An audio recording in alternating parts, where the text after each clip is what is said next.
Kan itu udah jelas lah program-program yang bakar duit itu membuat asing tidak percaya terhadap kekuatan fiskal kita, bos, ya kan.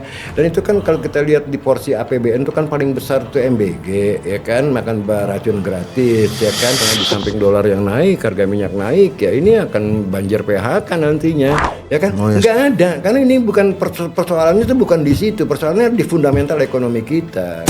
Ini tuh cuma tanda-tanda para pemain pasar aja yang gundah, tapi rakyat kecil tenang. Ini semuanya bad news semua gitu. Pertamax naik, ya kan, PLN kita lihat blackout, ya kan. Itu gimana sih ceritanya, ya kan? PLN gimana sih? Ya, Kemarin katanya di Bogor sebagian udah mulai tuh.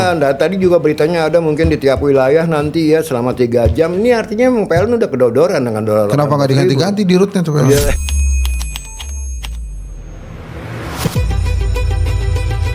Menit ya, beberapa jam yang lalu lah ya. Angka itu lahir dari Ada seorang miris, saya nggak usah sebutkan namanya itu. Soekarno itu dia PMI kan. Misalnya kalau kita mau pindah ke taman ya cuma dapat sebetulnya. Sekarang kayak kalau ke Jogja, jadi tinggal pilih. Orangnya makin tertutup, makin mudah mas. Ya, bersujudlah di kaki ibumu. Assalamualaikum warahmatullahi wabarakatuh. Saya kedatangan teman saya lagi nih, sahabat saya Profesor Ferry Latuhin. Makasih ya Prof. Thank you. Assalamualaikum Prof. Lo ngeri amat muka lo Prof. Salam metal. Enggak tuh, kemarin positif tuh sentimen begitu Dasko ngumpulin Himbara, Khatib Basri ke istana, positif, saham naik. Terus rupiah menguat, nggak melulu negatif lo, kadang-kadang nakut-nakutin kita aja. Itu kemarin positif, cakep tuh. Jadi maksud gua masih ada lah energi-energi positif di negeri ini. Gimana, ngaku salah nggak? Ngaku salah nggak saham naik kemarin? Ya kan kita lihat asing tuh net sell 2,5 T di hari pertama ya, 2 hari lalu ya, pada saat indeks dari 5.300 naik 7,sekian%. Nah di hari kedua asing net sell lebih besar lagi 3 T. Ya kan, jadi memang saham ini digerakkan tidak terlepas dari figur Dasko ya, yang meminta BUMN membuyback saham-sahamnya. Ini kan bukan kekuatan pasar, kan ini kekuatan politik. Instruksi. Iya, instruksi. Ya kan, mau nggak mau mereka ya istilahnya big boss yang nyuruh, masa gua nggak lakukan gitu kan ya. Nah, tapi kan usaha untuk memperbaiki ekonomi Prof, nggak apa-apa dong. Enggak ada urusannya. Ini untuk memperbaiki kepercayaan. Ya. Mempengaruhi ekonomi itu ranah yang lain gitu loh. Tapi di sini mereka was-was bahwa kepercayaan, apalagi setelah muncul sel Indonesia kan, wah itu nggak pernah terjadi bos. Sel Indonesia yang di Singapura ya? Yang Singapura itu, ya kan, berarti benar-benar Indonesia ini udah neraka investasi buat mereka kan. Sampai sel Indonesia jarang loh statement itu, misalnya sel Zambia itu nggak pernah, sel Ghana gitu kan, sel Zimbabwe nggak pernah. Ini maksudnya apa sih sel Indonesia, walaupun gua udah paham ya? Kembali lagi karena memang pemerintah ini tidak melakukan kebijakan-kebijakan yang pro bisnis dan melakukan kebijakan-kebijakan dengan proyek-proyek yang membakar uang ratusan triliun seperti MBG gitu kan. Dan MBG itu seharusnya pada waktu Cidadan Hindayana itu ketangkep ya kan oleh Kejagung, itu harusnya dibubarkan, dimoratoriumkan ya kan. Sementara mungkin. Iya, bukan cuma ganti kepala dari Dadan kayak Nani SD yang problemnya kan ada di proyeknya yang rawan korupsi. Dan dari tahun lalu gue udah bilang ya kan, ini proyek bancakan, lo nggak percaya, nggak ada yang berani ngomong. Cuman gue doang. Iya. Nah, itu terbukti. Pokoknya ngomongan gue pasti terbukti, bos. Ya makanya lu sekali-sekali. Ini kan ini benar nih ya. Waktu itu lo ngomong 18.000. Nggak, maksud gue gini lah. Lo sekali-sekali ngomong ini kelihatannya dolar nih bakal turun 15.000. Jadi kan dolar turun beneran nih. Lo prediksi lo naik terus ya. Jadi ini makin lemah. Sekali-sekali lo prediksi yang makin kuat dong. Nggak bisa, karena kan data-data dan fakta-fakta dan logika gue mengatakan bahwa rupiah akan tetap tertekan. Nah kemarin pun BI naikin suku bunga lagi, BI rate ya 25 basis point jadi 5,5%, ya bos. kan ya. Emang bener ya kan, dolar melemah ya, rupiah ke 17.800 sekian, tapi itu kan akibat intervensi BI juga yang gila-gilaan. Bukan cuma karena pure BI menaikkan BI rate lantas dolar melemah, enggak. Kita lihat volatility-nya itu, kalau 100 poin up lantas 100 poin bawah itu bukan market yang main. Itu BI ngegetok orang yang beli, jatuh ke bawah, dimakan lagi sama market, jatuh lagi ke atas. Ini antara BI dengan market, bukan market dengan market. Kalau marketnya iya, kalau market dengan market itu naik turunnya 1-2 poin, nggak 100 poin gitu loh ya. Nah artinya apa? BI juga mau menyelamatkan mukanya, ya kan? Gue udah naikin suku bunga, masa dolar masih menguat? Gue harus intervensi. Nah nggak bisa ngebohong sama market. Karena sekarang kita udah balik lagi ke 18.000 loh. Tadi pagi 18.003. Ya kan? Oh, yes. Nggak ada, karena ini bukan persoalannya itu bukan di situ, persoalannya di fundamental ekonomi kita. Enggak, lo kemarin sempat bilang Prof, ini sorry ya Prof, bukan gue nggak mau hormati lo nih, tapi gue kalau dengan logo ini lebih mengalir kita komunikasinya. Nggak apa-apa Prof ya. Nggak. Ini mohon maaf, bukan saya nggak menghormati Profesor Ferla Tuhir nih. Iya. Ini lo sempat ngomong ini sebetulnya ada permainan lokal juga, jadi rakyat yang punya duit dikit akhirnya terpacu beli dolar juga. Ini bener emang kayak gitu? Ya enggak juga lah, rakyat kan ya udah, rakyat tuh nggak mungkin terpengaruh oleh omongan orang ya kan. Rakyat kan melihat kondisi pasar, dan pemain besar itu bukan rakyat bos. Kalau currency pemain besar itu ya fund besar lah ya kan, bukan emak-emak yang lari ke money changer terus bisa menggerakkan dolar, kan nggak mungkin ya kan. Dan rupiah diperdagangkan juga offshore, bukan dalam negeri aja gitu kan. Artinya semua pemain hedge fund ya kan, investment bank ya kan, itu semua ikut bermain. Soros misalnya, itu semua ikut bermain, bukan emak-emak. Kalau emak-emak kan cuma ngeliat ini dolar kayaknya naik terus nih Pak, bagaimana nih dolar ya kan, wah kalau gitu beli deh. Nah kemarin kan 18.000 bilang, wah udah keteken kan, pada jual tuh rame-rame ke money changer ngambil untung gitu kan. Ya itu emak-emak gitu loh, mereka nggak mempengaruhi, kecil sekali volume mereka. Tapi gitu yang justru mempengaruhi ini pemain-pemain besar. Pemain-pemain besar dan offshore gitu loh ya kan, dan di luar negeri sana, karena dolar ini kan, rupiah ini diperdagangkan offshore juga di Singapura, di Hong Kong, di London mungkin ya kan. Jadi mereka yang main, jangan salahkan kita. Kita memang dibatasi kalau nggak salah 25.000 sekarang. 50.000. 50.000 Ya, 25. Iya. Oh. Tapi kan nggak ngefek kan, kalau di sana kan nggak dibatasin mereka melakukan countering terhadap rupiah atau jual beli rupiah tanpa batas ya kan. Nah ini sekarang BI rate naik 5,5%. Kemudian Pertamax juga naik 4.000 jadi berapa sekarang tuh? 16.250, Iya, bukan 4.250. Itu banyak yang mengatakan bahwa wah ini yang tertekan kelas menengah lagi nanti. Pasti.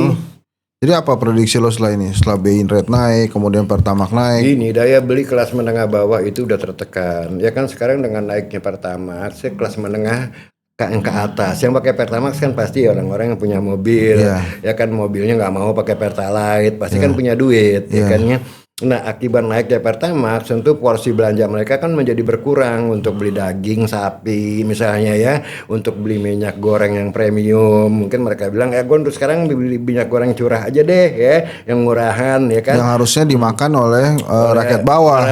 Sekarang rebutan sama rakyat kelas menengah. Kelas menengah atas. Akibatnya jadi pasar ketersediaan pasar jadi semakin sempit ya kan. Makin dikit barangnya. Makin dikit barangnya. Nah kalau itu terjadi kan, barang menjadi lebih langka, repot bos. Sekarang kita lihat harga beras aja katanya udah naik ya kan, 2.000 per liter. Tadi teman gue WA katanya, gue beli beras sekarang dibatasin deh kayaknya ya, nggak boleh beli dari sekian, lebih dari sekian kilo. Gue lari ke Alfamart lain juga katanya nggak ada ya kan. Nah ini kan menandakan bahwa ekonomi kita tidak baik-baik saja. Jadi mesti gimana? Mesti bagaimana kan udah gue bilang ya kan, itu udah jelas lah program-program yang bakar duit itu membuat asing tidak percaya terhadap kekuatan fiskal kita bos ya kan. Dan itu kan kalau kita lihat di porsi APBN itu kan paling besar tuh MBG ya kan, makan racun gratis ya kan. Kok kenapa Dadan Hindayana ketangkap ini tidak dimoratoriumkan, kemudian diganti kepala? Ini kan tandanya pemerintah tidak punya sense of crisis. Pemerintah tidak punya political will, ya kan ya. Mulai sekarang kita lihat SPPG itu pada ngamuk ya, dapur-dapurnya ditutup gitu kan. Tadi apa tuh kantor BGN juga diserang katanya kan ya. Ini udah bukti bahwa rakyat memang tidak suka. Jangankan investor, rakyat aja enak. Nah, tapi ada yang bilang bahwa ini tuh IHSG turun, kemudian dolar menguat terhadap rupiah. Ini tuh cuma tanda-tanda para pemain pasar aja yang gundah, tapi rakyat kecil tenang. Ya rakyat kecil gini, rakyat kecil tuh memang tidak terdampak langsung dari turunnya IHSG, tapi satu, IHSG dan currency itu adalah barometer kepercayaan asing untuk investasi di Indonesia, bos. Ya kalau hot money aja males masuk ke saham, bagaimana cold money yang FDI yang notabene bisa menciptakan lapangan kerja. Ya kan itu yang paling penting ya kan. Dan pemerintah harus sadar, pemerintah apapun juga begitu mereka berkuasa, yang pertama dia yang pertama dia bidik adalah lapangan kerja. Ciptakan lapangan kerja ya, kurangi pengangguran, kurangi kemiskinan, bukan ngasih makan gratis. Dan itu juga dianggap investasi. Itu siapa sih yang bisikin Pak Presiden itu dianggap investasi? Investasi itu kan bilang tangible, intangible. Tangible itu jalanan, pelabuhan, ya kan, airport, ya kan, kereta api, transportasi sistem itu tangible. Yang intangible itu pendidikan, research and development, kesehatan. Nggak ada makan bergizi gratis, itu investasi, itu bakar duit. Lah lantas sekarang mau gimana kan udah dinaikin semua tuh, dinaikin sama BI suku bunga, terus Pertamax juga Nggak mempan BI naikin suku bunga itu kan mengobati simptom. Kalau orang kanker itu sakit kepala, yang diobatin tuh sakit kepalanya pakai Panadol. Yang harus dilakukan bedah, ya kan, badannya, bedah fundamentalnya, lakukan perubahan-perubahan. Pengobatannya tadi salah satunya adalah nih tutup dulu nih program-program yang makan duit. Yang kedua paling besar tuh alutsista, bos. Ya kan, alutsista ini kalau kita impor barang-barangnya, ya kan itu kan duit keluar, kita mesti menjadi trade deficit loh. Ya kan itu kenapa sih nggak di sana nggak ada perang besok gitu kan? Ya untuk sementara ini kita lagi kedodoran, di pending aja dulu pembelian alutsista. Tapi kan kita pertahanan, Bro. Iya pertahanan, tapi kan kagak seperti kita zaman perang tahun 45 ya, Belanda masuk kita bawa runcing, pakai bambu runcing aja bisa merdeka kok. Ya kan sekarang bawa golok juga rasanya bisa merdeka, nggak usah pakai. Pak Prabowo telepon, Prof Latuhin, saya mohon nih, jadi Menteri Keuangan, terus lo terima itu. Apa kegiatan lo 100 hari pertama? Ya pertama gue belum tentu mau, bos. Aduh, kan misalnya mau. Ya kalau gue mau juga dengan persyaratan ya. Kayak kemarin kan Hatip Basri digadang-gadang mau jadi Menteri Keuangan. Gue bilang ya sama teman-teman dia harus datang dengan persyaratan. Persyaratannya adalah bakar duit di stop. Ya kan, yang kedua kembali lagi regulasi-regulasi yang membunuh bisnis itu di stop ya. Regulasi yang membunuh bisnis itu PTDS itu membunuh bisnis, bos. Sekarang Cina aja udah malas katanya mau deal beli batu bara dari kita untuk delivery Juni. Mereka lebih baik beli dari negara lain. Kalau nggak salah dari Mongolia. Ya kan ini kan membunuh balance of payment kita. Ya kan selebihnya dan antara holding katanya bisa minta duit kepada APBN. Itu kan luar biasa. Ini bisa jadi 1MDB loh ya. Tapi pemerintah percaya diri dengan kekuatan internal salah. kita. Kalau percaya diri sih lain soal, sama kenyataan sehari-hari. Ya siapapun boleh percaya diri. Tapi masalahnya market percaya apa enggak kan gitu. Oh, ada tanda-tanda apa, Prof? Ya, enggak nih batu cincin gue hilang kayaknya. Ah, kok bisa hilang? Iya, copot kayaknya. Oke. Oh itu, kayaknya kesaktian lo berkurang nggak tanpa batu cincin takutnya itu? kurang, ramalan gue nanti bisa nggak benar. Oke. Jadi beneran hilang apa ada? Oh iya tuh kelihatannya agak gompel dikit ya. Iya, gompal. Oh, lo ada serangan-serangan supranatural katanya supaya ramalan lo salah kan? Salah, iya. Oke, terus. Nah, jadi ini mesti apa sekarang kan lo bilang IHSG turun terus, ini bisa 5.000 nih, sekarang udah 5.000 sekian lah ya. Iya, bisa naik sampai 4.000 tadi nih. cuma turun tiap 30 poin karena tadi ada artificial ini buyback saham gitu. Kalau nggak di buyback ya udah ke bawah 5.000. Oke, gua mau coba, ini kan keahlian lo nih memprediksi ekonomi. Juli nanti apa yang terjadi dengan ekonomi kita? Ya Juli gini kan kita sekarang udah lihat tanda-tanda banyak PHK ya. Kemarin Sanyo ya, belum lagi yang lain-lain mungkin pabrik tekstil dan KSPI udah bilang kalau nggak salah 3 bulan ke depan 9.000 orang nih at stake gitu kan ya. Ini akibat harga minyak yang tinggi dan sekarang kita lihat geopolitical tension di Timur Tengah naik lagi. Ya harga Brent tadi naik lagi, harga WTI naik lagi ke atas 90 ya kan. Nah ini pasti menekan ekonomi kita. Di samping dolar yang naik, harga minyak naik ya ini akan banjir PHK nantinya. Itu ya logikanya kan seperti itu. Kalau misalnya perusahaan tidak sanggup lagi karena memang harga bahan bakunya naik semuanya, dia mau jual berapa? Ya kan ujung-ujungnya kan akhirnya gue nggak sanggup, buku gue merah, terpaksa kita say goodbye, kita PHK. Itu bisa terjadi, bos. Ya kan, jadi outlook ke depan ini pemerintah juga sepertinya tidak punya sense of crisis, malah bikin nambahin pajak UMKM katanya mau 22% sama kayak corporate gitu kan. Ini kan membunuh daya beli UMKM, sedangkan tulang punggung kita kan sebagian besar UMKM. Nggak, itu kan ada salah kaprah juga, kata Dasko bukan langsung dinaikin 22% maksudnya, tapi ada perbaikan sana sehingga sebetulnya ini penguatannya adalah penguatan untuk UMKM juga. Ya apapun narasinya, ini adalah akibat kedodorannya APBN kita. Ya kan kalau kedodoran APBN ya bukan menaikkan pajak lah, meng-cut spending. Ya kan ini kan mencari cara nih untuk mendapatkan pajak lebih banyak. Ya kan pajak itu zero sum, bos. Dari government ke kita, ya kan, government naik pendapatannya, kita berkurang kan pendapatannya, itu zero sum gitu loh. Masalahnya sekarang spending siapa yang lebih produktif? Pemerintah tidak produktif. Mana waktu tahun lalu gua bilang sebaiknya pemerintah menurunkan pajak PPN, ya kan, termasuk pajak korporat segala macam untuk memperkuat private sector. Tapi yang dilakukan oleh pemerintah ini pingin menguatkan government sector, misalnya PT DSI. Ini banyak yang curiga loh bahwa eksportir sawit dan batu bara ini akan dibunuh pelan-pelan dan lantas diakuisisi atau di take over oleh PT DSI. Artinya kan pemerintah yang berkuasa. Kalau PT DSI ini BUMN, nah itu bad news gitu loh. Dan itu orang berprasangka begitu ya wajar-wajar. Emang nggak boleh pemerintah jadi pemain juga ini kan dengan DSI kan seolah-olah Ya kan pemerintah terbukti jadi kalau pemain. BUMN aja lihat cuman berapa biji yang sehat dari ribuan. Oh. Itu kan udah kegagalan pemerintah megang perusahaan karena di tangan pemerintah BUMN itu bukan business entity, itu political entity.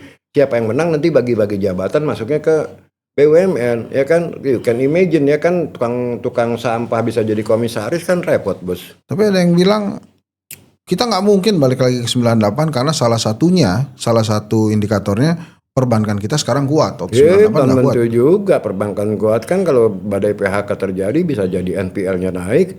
Ya kan NPL-nya naik ya di situ perbankan suffering ya kan kredit tidak mengucur karena NPL naik ekonomi ya kalau kita bank dependen kalau banknya ada apa-apa tidak bisa mengucurkan kredit ya ekonomi nggak jalan. Lah terus mesti gimana ini jadi sekarang dengan kondisi seperti sekarang kan lo prediksi IHSG-nya turun terus, rupiahnya makin melemah. Terus kita mesti ngapain? Sementara pemerintah mungkin kan nggak dengerin Latuwihin juga. Dia nggak dengerin, memang mereka punya ini persepsi sendiri ya, mereka punya istilahnya punya kepedean sendiri. Ya itu. Kenapa mereka percaya diri banget sih? Iya, ya, karena siapa yang bisikin gitu kan itu masalahnya. Kan Purbaya kan merasa yakin wah kita akan 5,8%, 6% dari mana hitungannya? 5,61% itu akibat daripada front loading yang luar biasa, kenaikan spending pemerintah sampai 22% year on year, 31% quarter to quarter. Sekarang masalahnya punya duit nggak untuk kembali lagi jor-joran seperti itu di kuartal kedua, kuartal ketiga. Kita tahu dia mau roadshow ke Cina untuk mengeluarkan Panda Bond apa Kwetiau Bond apa Bapau Bond ya kan nggak tahu ya kan mau ke Inggris. Lah dulu katanya dia menolak tawaran IMF. Sekarang kan aneh. Lawan IMF bunganya lebih rendah. Sekarang aneh kalau dia mau roadshow ke Cina mau ke Norte pasti bunganya lebih tinggi. Ya kan dan artinya lo memang kagak punya duit. Bagaimana lo bisa bilang ekonomi bakal tumbuh 8,6? Ini kontradiktif semua. Yang Purbaya bilangin ya kan dulu ekonomi kuat. Loh, kalau ekonomi kuat ngapain lo ngemis ke negara lain minjem duit? Kan gitu. Gitu jadinya. Nah terus ini kan ada kelas menengah, ada orang kaya, ada pemerintah, ada juga kita yang di akar rumput gitu ya. Lantas mesti seperti apa nanti kita perjalanannya ini? Ya kalau kita sih sebagai masyarakat ya give up aja, caranya ya kita pasrah aja loh. Yang bisa merubah kita itu kan pemerintah. Tugas pemerintah kan tadi menciptakan lapangan kerja, bukan ngasih makan orang kayak kambing. Emang nggak ada orang pemerintah ngajak ngobrol dulu gitu?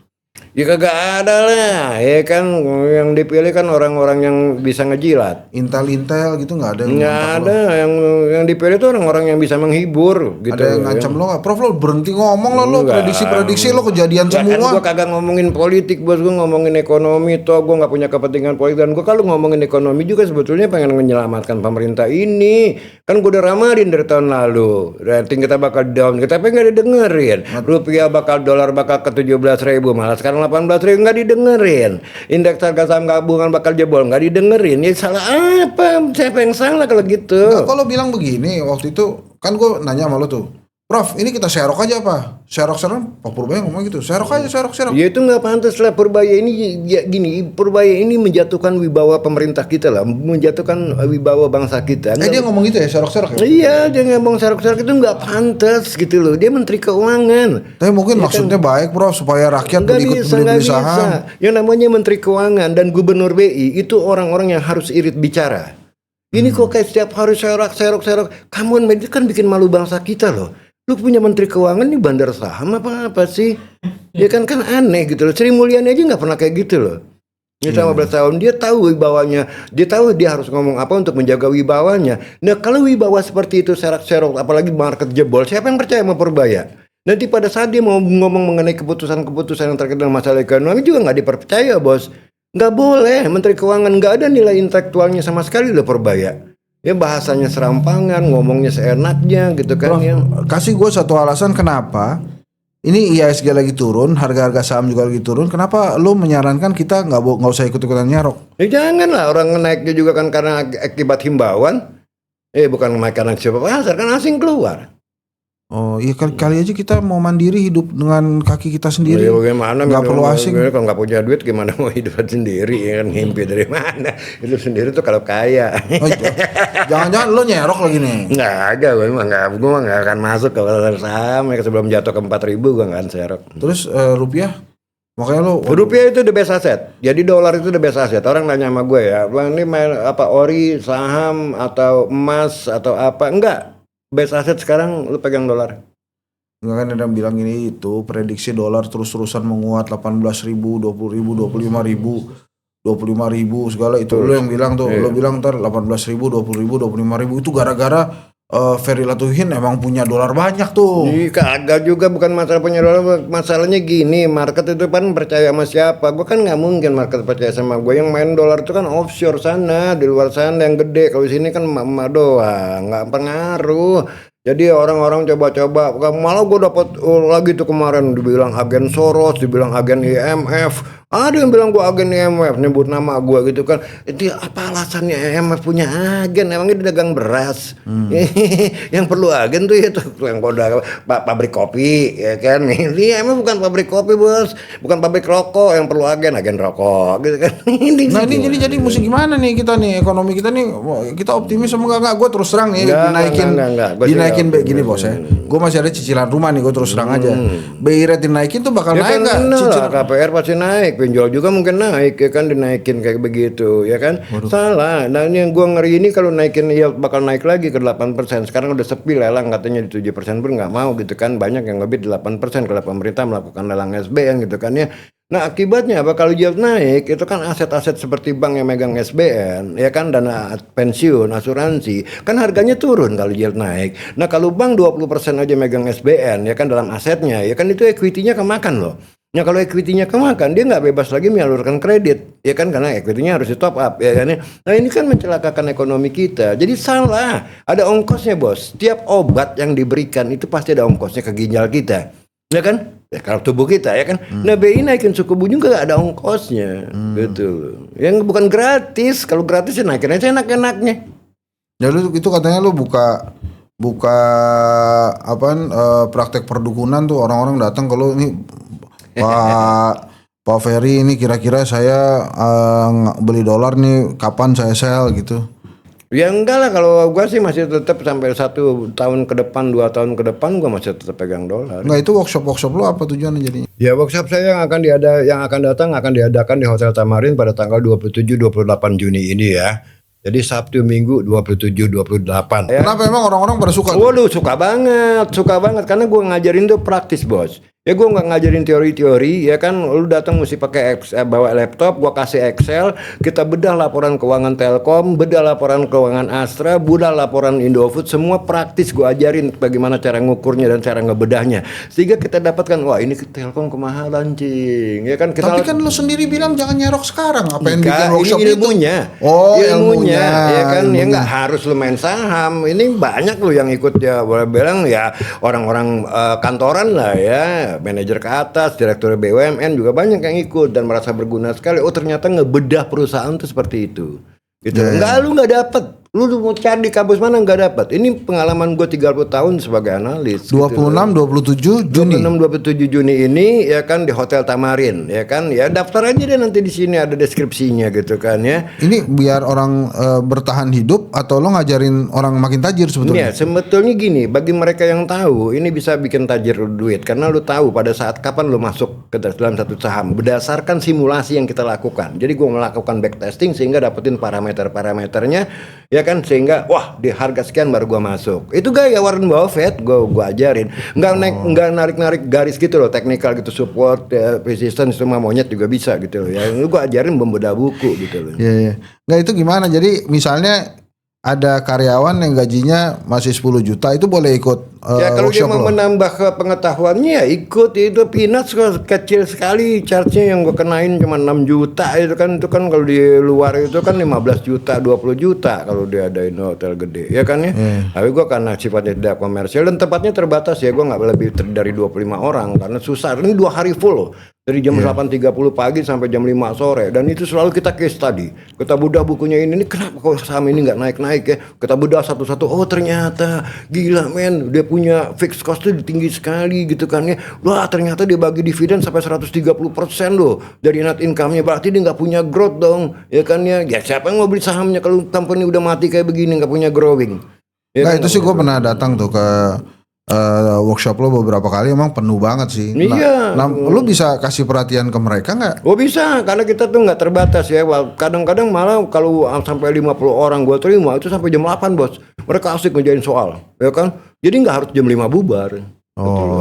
Jadi yang penting mereka asik, mereka temukan akhirnya jawabannya. Oh ini jawabannya, kita diskusi, ya kan? Sampai benar-benar firm ya bahwa ini yang paling tepat parameter yang kita dapatkan. Ada nggak orang pemerintah yang ikut workshop lo itu? Ya BUMN sih banyak dulu yang ikut ya. Nggak, maksudnya kan orang pemerintah justru ikut workshop lo dong supaya lebih paham melihat bagaimana kondisi ekonomi Mereka ekonomi lagi saat pusing ini. kayak gini ya, bisa aja mereka ikut untuk bilang waduh daripada gua pusing, gua ikut workshop lu aja lah.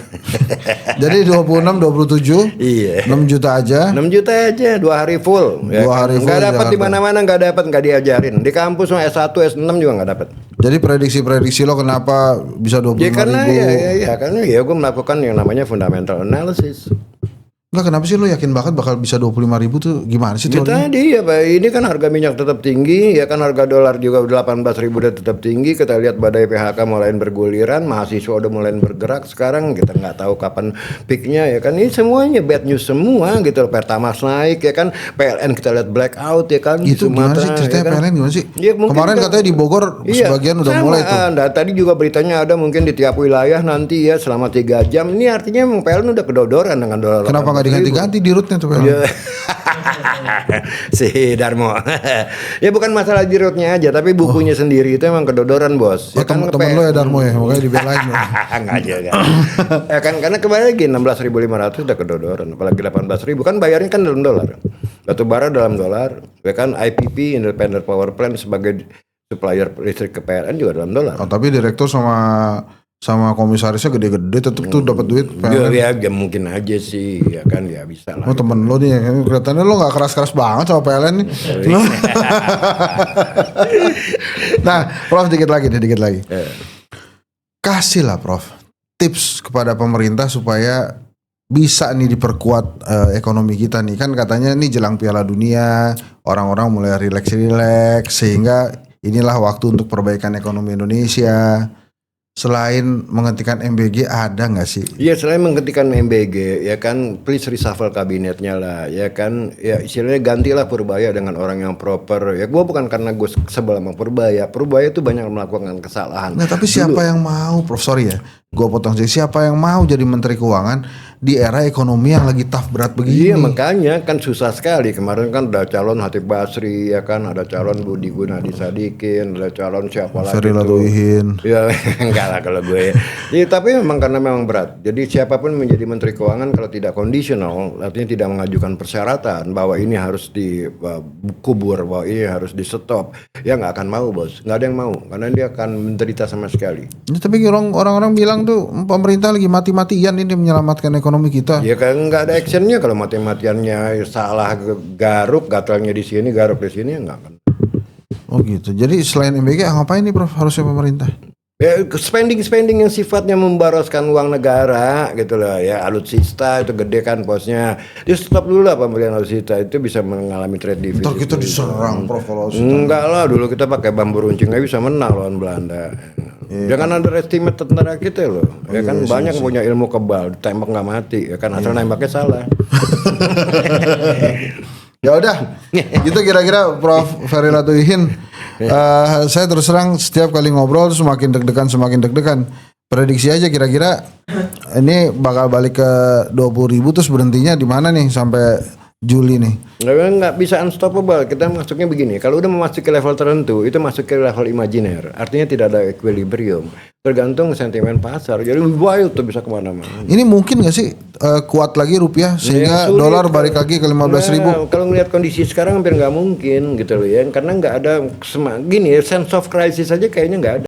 Dan silakan teman-teman kalau mau ikut lebih dalam lagi tentang bagaimana Prof Ferry memandang, memprediksi, berkalkulasi tentang ekonomi Indonesia saat ini dan bagaimana Anda bisa bertahan hidup dan menambah ketanjiran Anda. 26-27 Juni silahkan daftarkan di barcode yang ada di YouTube ini dan Anda bisa ngobrol langsung dengan Prof. Ferry Latuhin. Jadi nggak lagi lewat YouTube saya, bisa langsung head to head ngobrol dan itu diladenin kan ya? Iya. Bisa kan? Wah, maksud gua nggak harus orang terkenal yang bisa ngobrol sama lo. Siapa aja ketemu mau nanya-nanya, mau diskusi silakan. Nah itu dia 26-27 Juni 6 juta rupiah untuk sebuah ilmu menambah ketajiran dan bertahan hidup menurut saya sih affordable. Terima kasih, kita ketemu lagi di episode berikutnya tetap di kanal Henry Satrio Official. Ini dia tetap lagi lihat-lihat kok kenapa batu gua hilang gitu ya. Batu-batu kesaktian. Terima kasih. Assalamualaikum warahmatullahi wabarakatuh. Thank you. Ini adalah saat pertama saya mengikuti kursus macam ini mengenai analisa pasar saham. Dan apa yang saya dapatkan adalah sesuatu yang menarik, terutama untuk saya orang yang non keuangan. Metodenya sangat applicable, sangat menarik, mudah diaplikasikan ke kehidupan sehari-hari yang berhubungan dengan pasar modal, dan penyampaiannya sangat mudah, bahkan untuk orang yang tidak mempunyai latar belakang keuangan seperti saya. Jadi secara umum hal ini sangat menarik. Kebetulan saya pernah pelajari, tapi secara praktikal di sini lebih praktikal, bisa diaplikasikan langsung. Nah, beberapa teori yang saya pelajari juga ada sanggahan atau misalnya masukan lah ya lebih tepatnya untuk saya pribadi, dan ya praktikal dan applicable banget. Ini pertama kalinya saya belajar tentang evaluasi perusahaan. Semuanya baru buat saya dan ketika belajar di sini cukup bisa dipahami dan mudah diterapkan. Dengan mengikuti kelas ini saya menambah wawasan dan skill saya di bidang finance, terutama di valuasi. Kelas Prof. Ferry ini jelas insight baru yang nggak didapat di luar sana. Minimal untuk pemain atau yang suka trading saham, fundamental yang paling utama menentukan nilai saham, over value, under value itu kita dapat sekali, dan cara menjelaskannya sangat praktikal, mudah dimengerti, dan benar-benar bisa diimplementasikan di lapangan. Mungkin itu ya. Alhamdulillah setelah mengikuti kelas business valuation ini menambah pengetahuan saya terkait bagaimana menilai perusahaan, dan tentunya tidak hanya perusahaan di mana saya bekerja gitu ya, karena bidang saya terkait dengan finance itu, tapi juga untuk mengevaluasi perusahaan-perusahaan besar gitu yang listing di market, dan ini sangat bermanfaat sekali.